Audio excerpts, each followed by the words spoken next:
ছেড়ে দিলেন, আমার নবীকে আগলে রাখলেন। আমার নবীর শান এখানে আপনার আমার এই সাধারণ মোল্লা মৌলবী এই দিক হাঁটতো না। নামাজ ছেড়ে দিলেন, সূর্য অস্তমিত হয়ে গেছে, আসরের ওয়াক্ত শেষ। আলী কান্দে, কিরে আলী কান্দোস কে? কইয়া রাসূলুল্লাহ, আসরের নামাজ সময় শেষ হয়ে গেছে, সূর্য ডুইবা গেছে, আসরের নামাজ তো পড়তে পারি নাই। আমার নবী কয়, আমি কি রাসূল পড়েছি? কয়, না হুজুর, আপনিও তো পড়েন নাই, আমি আলীও পড়ি নাই। তখন আমার নবী আকাশের দিকে মাথা উঠাইয়া বললেন, আল্লাহ, সূর্য ডুইবা গেছে, আসরের নামাজ তো আপনার বন্ধু পড়ে নাই। তখন কি করতাম? কয়, আল্লাহ, সূর্যটা একটু উঠাইয়া দেন। সুবহানাল্লাহ কল। নবীরে আমার মতো মানুষ কও, তুমি যদি ডাকো সূর্য উঠবো? কথা বলেন না? এই কথা বলেন। আমরা সারা ইমাম সাহেবরা মিল্লা যদি কই সূর্য পশ্চিম দিকে, তো সূর্য ওঠার কথাই নাই। রাসূল বলেছেন, পশ্চিম দিকে যেদিন সূর্য উঠবো ওই দিন তওবার দরজা কি বন্ধ হয়ে যাবে। কিন্তু আমার নবীর কে আল্লাহ তাআলা বলতেছেন, ও নবী, আপনি আমাকে কেন বলেন? আমি তো সূর্যকে বানাইতাম না যদি আপনি রাসূলকে না বানাইতাম। আপনার বলা লাগবে না, শুধু একটু ইশারা দেন। নবী চাঁদকে বলে নাই, চাঁদ দুই টুকরা হও। সাতি সাজারা নাতাকাল হাজার সাক্কাল কামারুল ইশারাতিহি। আমার নবী ইশারা করছেন, সূর্যকে ইশারা করছেন, মুখে বলা লাগে নাই, ইশারা করার সাথে সাথে সূর্য উঠে গেছে। আলী রাদিয়াল্লাহু তাআলা আনহু কয়, ইয়া রাসূলুল্লাহ, সূর্য তো দেখা যায় এখনো উঠছে আবার। সুবহানাল্লাহ। মুজিজা। নামাজ আদায় করলেন, এরপরে আবার ইশারা করলেন, সূর্য ডুবে যাও।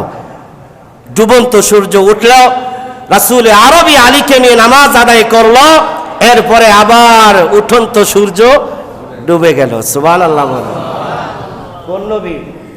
কোন নবীর উসিলায়? আমার দয়াল নবীর উসিলায়। সুবহানাল্লাহ বলেন।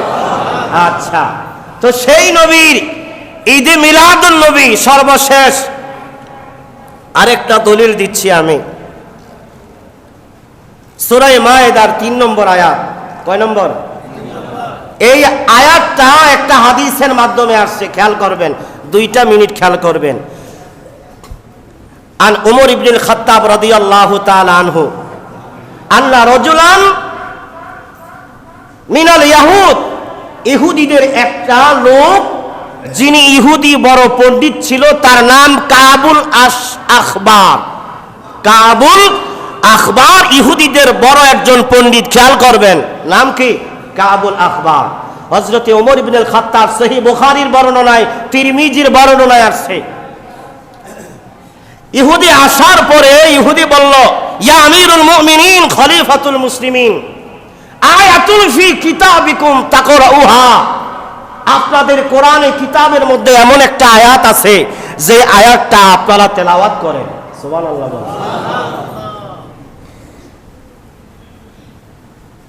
যে আয়াতটা আপনারা তেলাওয়াত করেন,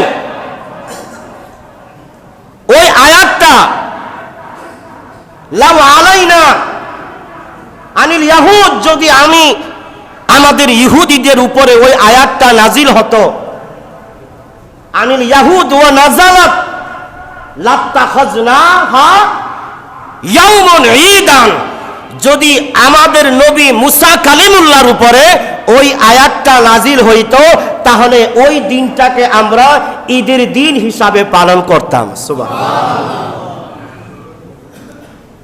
তখন উমর ইবনুল খাত্তাব রাদিয়াল্লাহু তাআলা আনহু বললেন, আইয়ু আয়াতিন, ও কাবুল আখবার, ওই আয়াতটা কি তুমি বলো। তখন ইহুদি পণ্ডিত দেখেন, সে কত বিচক্ষণ লোক, সে বলতেছে সূরা মায়েদার 3 নম্বর আয়াত, বিসমিল্লাহির রহমানির রহিম, আল ইয়াউমা আকমালতু লাকুম দীনাকুম ওয়া আতমামতু আলাইকুম নি'মাতি ওয়া রাদিতু লাকুমুল ইসলাম দীনা। হযরত ওমর ইবনুল খাত্তাব রাদিয়াল্লাহু তাআলা আনহুর কাছে ইহুদি যখন এই কথা বলল, হযরত ওমর ইবনুল খাত্তাব বললেন, ওরে কাবুল আখবার, আমি জানতে চাই কোরআনের কোন আয়াতটা, যে আয়াতটা পাইলে তোমরা ইহুদিরা ঈদের দিন হিসাবে পালন করতা। কাবুল আখবার বলেন, ওগো খলিফাতুল মুসলিমিন, আমিরুল মুমিনিন, সেই আয়াতটা হচ্ছে সূরা মায়েদার 3 নম্বর আয়াত, যে আয়াতটা আমি তেলাওয়াত করলাম।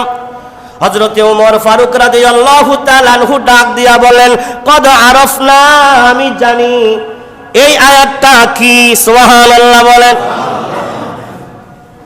ওয়া মাকানাল্লাযী নাযালাত আনিন নবী আলান নবী সাল্লাল্লাহু আলাইহি ওয়াসাল্লাম, আমি জানি এই আয়াতটা কখন কোন জায়গায় নাজিল হয়েছে, আমি ওমর সেই তথ্য জানি। বলেন সুবহানাল্লাহ। হযরত ওমর রাদিয়াল্লাহু তাআলা আনহু ডাক দিয়া বললেন, ওরে কাবুল আখবার, ইহুদি পণ্ডিত, তুমি শুনে রাখো, এই আয়াতটা ইয়াউমুল আরাফার দিন, ওয়া হুয়া কাইমুম বিআরাফা ওয়া ইয়াউমুল জুমআ, এইটা আরাফার দিন, জিলহজ মাসের 9 তারিখে শুক্রবার জুমার দিন। ওই আরাফার ময়দানে যেদিন হাজী সাহেবরা আরাফার ময়দানে অবস্থান করে, সুবহানাল্লাহ বলেন, হজের দিন, ওই আরাফার দিন, জুমার দিন, আমার আল্লাহ তাআলা আরাফার ময়দানে সূরা মায়েদার 3 নম্বর আয়াত নাজিল করেছে।